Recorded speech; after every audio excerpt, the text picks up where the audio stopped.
Hi, my name is Sarah LeFan, and this is my collection development policy project. And here we go. First, this page has screenshots that are from the Librarian's Handbook for Garland ISD. When I requested the collection development policy from my school's librarian, this is what I was given. So basically what I found out was she thought I was just looking for things kind of based on the selection policy, which is actually how it's laid out in Garland. When we look at the text and when we look back at Module 1, we see that a collection development policy should house a lot more things. And I did find those things within the handbook, but I did not find them under collection development. So when I looked at needs of a collection development policy, of course, a thorough collection development policy provides information on planning, building, and maintaining a collection, as described in Module 1. And there was a list of subsections, things like purpose, responsibility, selection, types of materials, request, gifts, all kinds of things. So I looked at the existing policy to look for all of these basic subsections. And of course, it was found in the librarian handbook. And I found that when I looked at this list, I found most of this information within the handbook somewhere, not under collection development, but I did find it, except I did not find any information regarding patron request or confidentiality. I also found that the copyright and acceptable use policies are separately developed by the school district, not within the library, and they were not in the handbook at all. They just offered links that you could go look at them elsewhere. In the organization, that's where I noted that this content was not considered collection development. So I would recommend putting it all together, but it is mostly there. Though I did have to look through a 67-page manual to find each point. So my assessment of this policy, as far as things to change, the first thing I saw, well, the main thing I saw was that Garland ISD's, this district's selection criteria, relies heavily on district librarian reviews.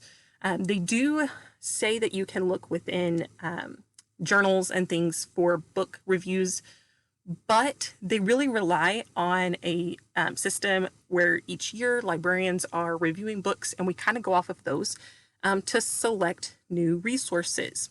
I personally would lessen those requirements.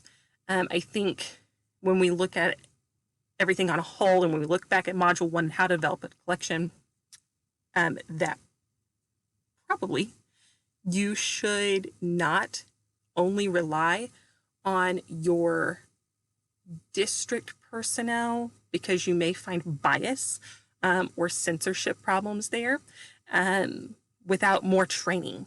So by providing a few more broad selection aids or criteria, we could have a broader range of information to learn from and then to select resources based on.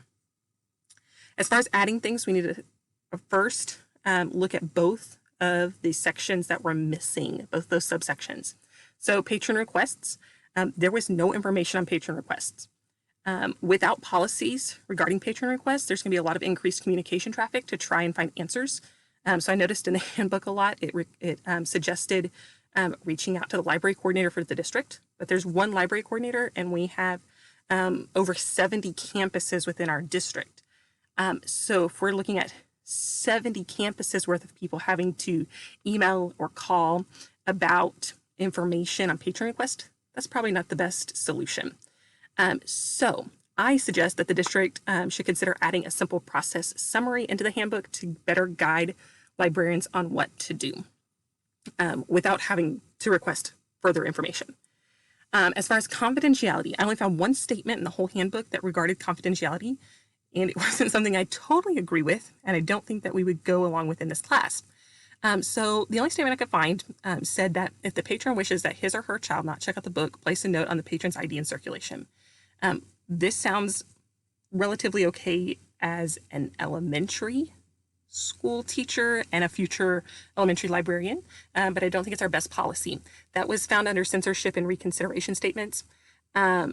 So I think that we need a whole section that discusses student rights in the library and the librarian's role in protecting those rights. It's also important to understand how student information should be handled when books are not returned. None of that is listed within the handbook currently, and I would add all of that in. I also put a note here that I would also include the district copyright and fair use policy and the district acceptable use policy into the handbook, word for word. And if the district updates it, we update it in our library handbook just so that it's easy to access directly rather than having to look through other district resources. Then the only thing I would adapt would be some information based on challenges. So this policy was updated in 2019, so it's fairly updated and recent. I would change, there's some examples in there on some common challenges presented to librarians. They don't necessarily have to be part of the policy, but they are part of better understanding for librarians. And I would update those to better reflect our current environment in the library and more common challenges that we may find today. Thank you for listening.